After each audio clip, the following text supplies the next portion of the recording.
Hey, money planners, welcome back to my YouTube channel. I'm Malika Daniels. I am an AFC certified money coach and the founder of Women Who Money Plan. So each week I go live to talk about a different topic because my goal is to empower women to take control over their finances.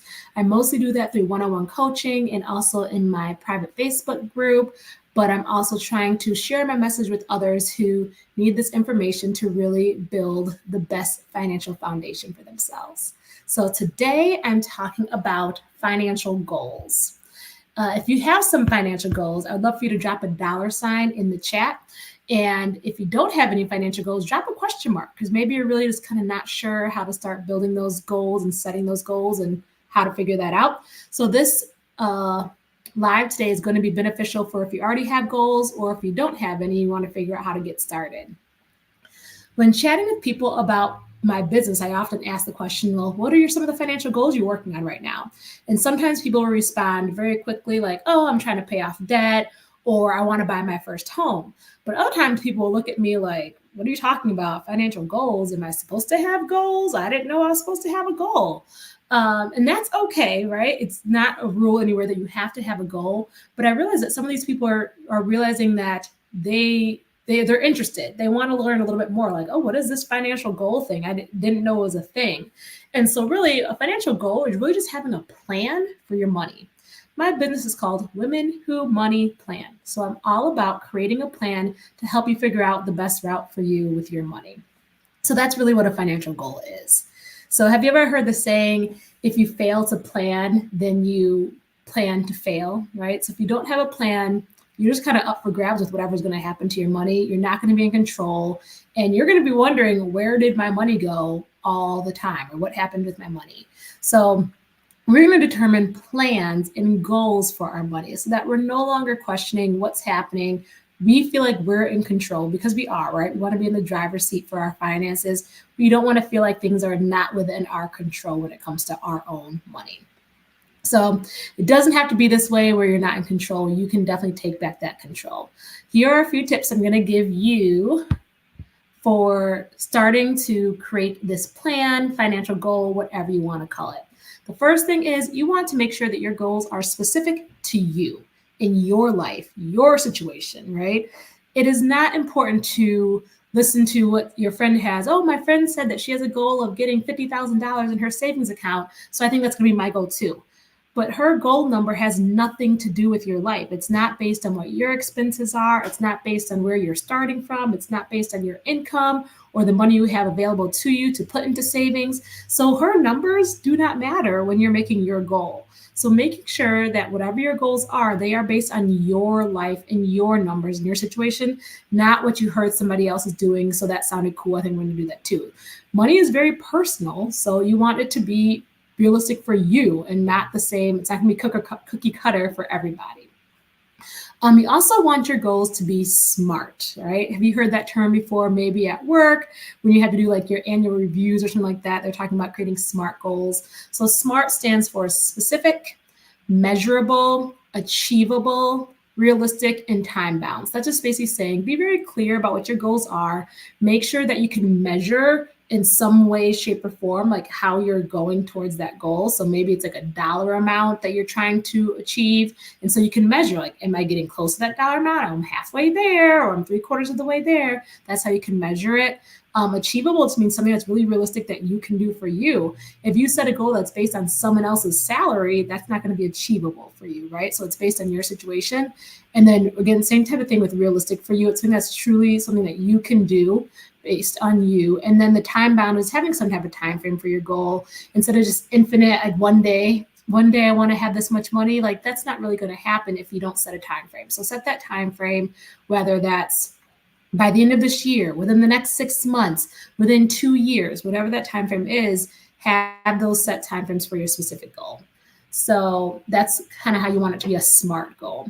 Another thing to do is write down your goal. Like that's so important when you're trying to achieve a goal. Just talking about it and thinking about it, that's great, but it becomes a lot more real when you write it down.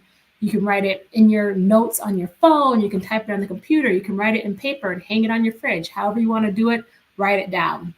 Another thing that's really important is also write down the plan on how you're going to achieve that goal. Because just the general, like, I want to save up $10,000, that's great. But now what's your game plan and how you're going to do it?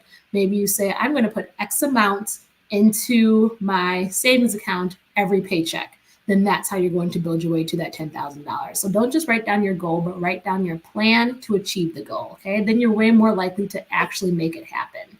Another thing is tell somebody else about the goal. Like, have an accountability partner, have a money coach, right? That can help to guide you and support you on your goal. You want somebody to cheer you on. That's going to say, you got this, keep going, even when it gets hard. That's not going to be the person kind of giving you the negative, like, oh, you don't need to save that much money. Come on, let's go spend it. No, you want someone that's going to be in your corner, achieve the goals. So telling somebody about your goals, having an accountability partner, someone that's going to be on your team that wants to see you win, that's really important because that's going to help keep you going when times start to get a little bit harder as life starts lifing, right? Another thing to do is set your clear action items. I talked about that, your plan to achieve the goals, but also the milestones. There's going to be different milestones along the way. You don't only want to be excited when you hit the full end of your goal. You can get excited about all the little things you do along the way that are moving you closer towards your goal. So think about what those milestones might be. Maybe it's the first time that you put extra money into your savings account. Maybe it's opening up that savings account. All these things are getting you closer and closer to your goal. So celebrate those. And saying celebrating is another thing. You want to celebrate your wins along the way. Reward yourself for all the hard work that you're doing. Again, don't just wait until the end, because if you have to wait to reward yourself until 2 years later when you finally paid off all of that debt, you're less likely to make it to the end of that 2 year period. But if you say, okay, every 3 months, every time I've paid off $500, I'm going to take myself out to eat, or whatever that your goal might, your reward might be. Set those different milestones and how you reward yourself. And that's going to give you that motivation. If you know, okay, if I can get one more payment towards this debt, then I'm going out to eat. If I can do this and get one more add a little bit more to my savings account this month, then I'm going to go out and get that shirt that I've been wanting. So think about whatever your rewards might be and those milestones and how you're going to track them. And then all of those things are really going to help you not just one, create your goals, but stay on target and stay on track for your goals. But it's really, really important to monitor your goals along the way. So we talked about setting the milestones. Set those time periods where you go back and you look and say, okay, this is where I'm starting. This is where I'm at now. Am I on track? Am I doing the things that I said I was going to do in the plan that I wrote down? And are they helping get me closer to my goal?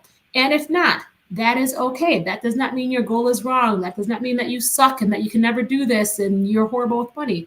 All it means is you might need to readjust your plan. That's okay.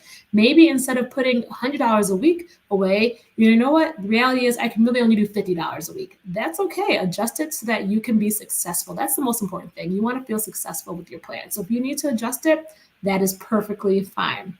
So here are just a few examples of some of the goals that people have that I work with. They might want to create and stick to a spending plan or a budget for different categories that they're spending on. Maybe they feel like they're eating out way too much and they want to lower the amount that they're spending on restaurants and DoorDash and things like that.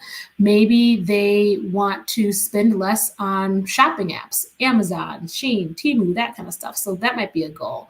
Maybe the goal is to get out of credit card debt and lower the amount of credit card debt that you have. Maybe a goal is to build up an emergency fund, a savings account, have an emergency fund, and have some type of backup in case things go wrong. Those are all different types of financial goals, and they are going to be different for each person.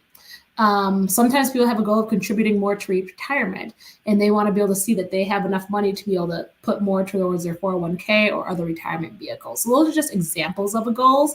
They do not have to be the same goals that you have for yourself, because yours are going to be tailored to your life. So I'll just talk a little bit quickly about our financial goals. I'll talk about me and my husband. So one of our main financial goals is being financially independent. And now our time frame is about within the next 7 years. And we track this using our net worth tracker. We have quarterly meetings where we're checking in with the goal and the progress and seeing, are we hitting the milestones that we set for ourselves? And we have just been tracking this. We've been really tracking this since about 2013, I would say, about the year, about the time that we got married. 2013 is when we really started tracking this wealth building journey and trying to achieve financial independence. And even that term financial independence is going to look different for everybody. Someone else might say they're trying to achieve financial independence, but their specific numbers and goals are still going to look different than what ours look like. Ours is tailored to our specific lifestyle that we're trying to reach. So another thing is it's really important to just not to realize that progression towards your goals is never this like straight linear journey. It is like this. It's like up and down and roller coasters and turns and loops and all that kind of stuff. And I feel like it's really important to know that up front, because when you hit those roadblocks and you hit those dips and you have a bad week or you have a bad month, it's so easy to just give up and say, never mind, that goal is not achievable. But the reality is, if you just accept that that's a part of the journey, that's all a part of the goal journey towards you achieving whatever your end goal is, and say, yep, I've hit that dip, I've hit that setback, I'm just going to learn from it and keep going. And then the more you just keep going and keep going, you're going to still steadily hit your goal and achieve where you want to go. So just know up front that a part of achieving your goals is going to be some setbacks and failures and slip ups. That is okay. Accept it, roll with it, right? So accept that going into it. Basically, if you're a woman who wants to take control of your finances, another safe place to join is the Women Who Money Plan Facebook group. We're going to talk about these things and just have a safe spot where we can share our wins, share our struggles, support each other through it. So that's just a great resource for you. You can find that on Facebook, Women Who Money Plan. Join the group. And then also, if you feel like you need additional support in reaching your goals, obviously money coaching is something that I feel really passionate about, that I think can really benefit the majority of people in this country, can benefit from money coaching, right? We can all use additional support, additional knowledge, someone to help us stay accountable to our goals. So again, that's just a little plug for signing up for a free consultation with me to see if money coaching could help you reach your goals, because I would love to help you achieve them. So it's so important to continue to follow, hit like and subscribe so you can get more information that I'll share here. I will soon be posting my video. I just did a great interview with a realtor for my money plan conversation, so that will be posting pretty soon as well. If you have any questions, drop them in the comments. I can't wait to hear from you. Until next time, have a great week. This is Malika Daniels with Women Who Money Plan. Take care.